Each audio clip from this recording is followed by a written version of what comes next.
Chrysanthemum by Henkes. The day she was born was the happiest day in her parents' lives. "She's perfect," said her mother. "Absolutely," said her father. And she was. She was absolutely perfect. "Her name must be everything she is," said her mother. "Her name must be absolutely perfect," said her father. And it was. Chrysanthemum. Her parents named her Chrysanthemum. Chrysanthemum grew and grew and grew, and when she was old enough to appreciate it, Chrysanthemum loved her name. She loved the way it sounded when her mother woke her up. She loved the way it sounded when her father called her for dinner. And she loved the way it sounded when she whispered it to herself in the bathroom mirror. Chrysanthemum, Chrysanthemum, Chrysanthemum. Chrysanthemum loved the way her name looked when it was written with ink on an envelope. She loved the way it looked when it was written with icing on her birthday cake. And she loved the way it looked when she wrote it herself with her fat orange crayon. Chrysanthemum, Chrysanthemum, Chrysanthemum. Chrysanthemum thought her name was absolutely perfect. And then she started school. On the first day, Chrysanthemum wore her sunniest dress and her brightest smile. She ran all the way. "Hooray," said Chrysanthemum. "School!" But when Mrs. Chud took roll call, everyone giggled upon hearing Chrysanthemum's name. "It's so long," said Joe. "It scarcely fits on your name tag," said Rita, pointing. "I'm named after my grandmother," said Victoria. "You're named after a flower." Chrysanthemum wilted. She did not think her name was absolutely perfect. She thought it was absolutely dreadful. The rest of the day was not much better. During nap time, Victoria raised her hand and informed Mrs. Chud that Chrysanthemum's name was spelled with 13 letters. "That's exactly half as many letters as there are in the entire alphabet," Victoria explained. "Thank you for sharing that with us, Victoria," said Mrs. Chud. "Now put your head down."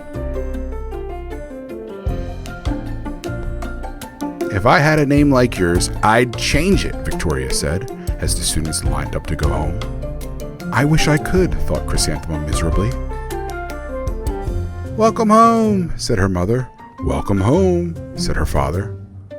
"School is no place for me," said Chrysanthemum. "My name is too long. It scarcely fits on my name tag, and I'm named after a flower." "Oh, pish," said her mother. "Your name is beautiful." "And precious, and priceless, and fascinating, and winsome," said her father.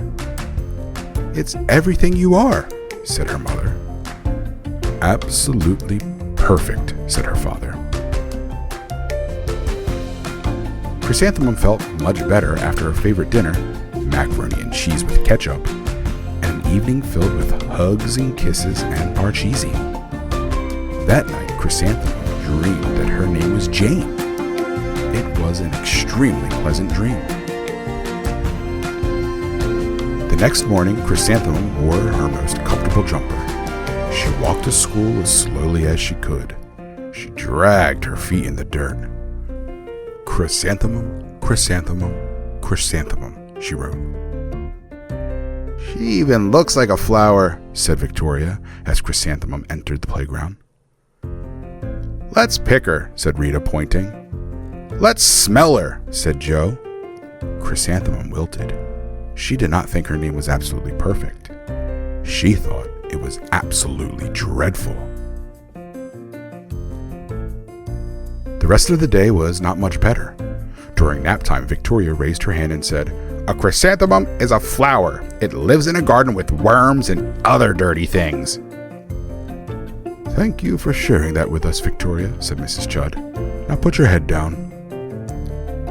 "I just cannot believe your name," Victoria said as the students lined up to go home. "Neither can I," thought Chrysanthemum miserably. "Welcome home," said her mother. "Welcome home," said her father. "School is no place for me," said Chrysanthemum. "They said I even look like a flower. They pretended to pick me and smell me." "Oh, pish," said her mother. "They're just jealous and envious and begrudging and discontented and jaundiced," said her father. "Who wouldn't be jealous of a name like yours?" said her mother. "After all, it's absolutely perfect," said her father.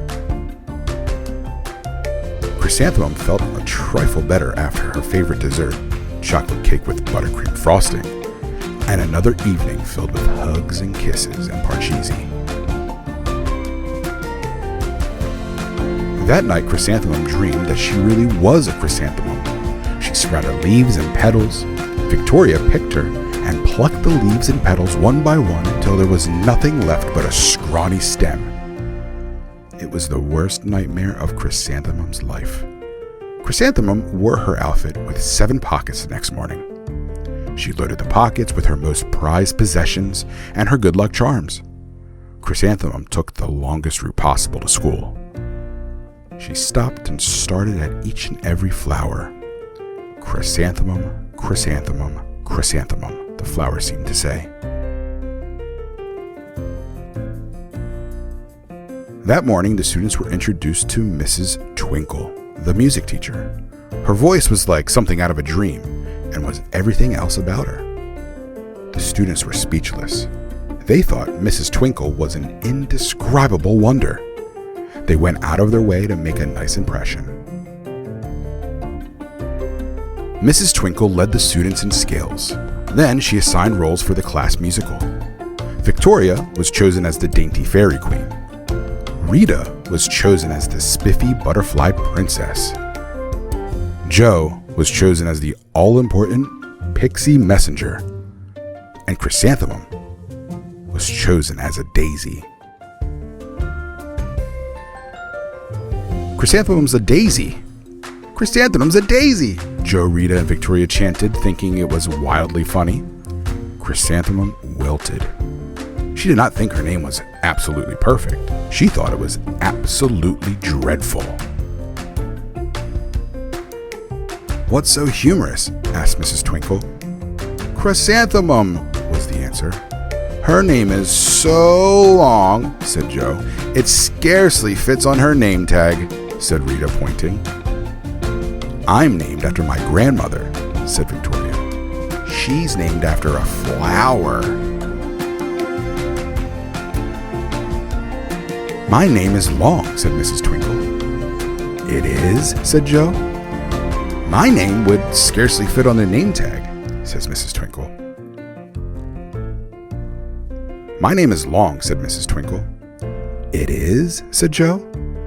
"My name would scarcely fit on a name tag," said Mrs. Twinkle. "It would?" said Rita, pointing. "And," said Mrs. Twinkle, "I'm named after a flower too."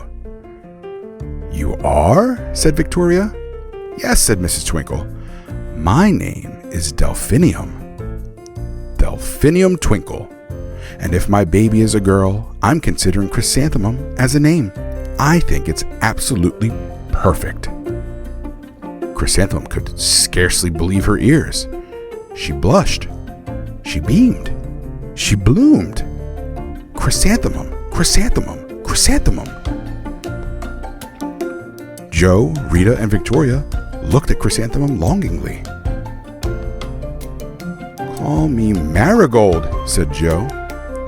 "I'm Carnation," said Rita, pointing. "My name is Lily of the Valley," said Victoria. Chrysanthemum did not think her name was absolutely perfect. She knew it.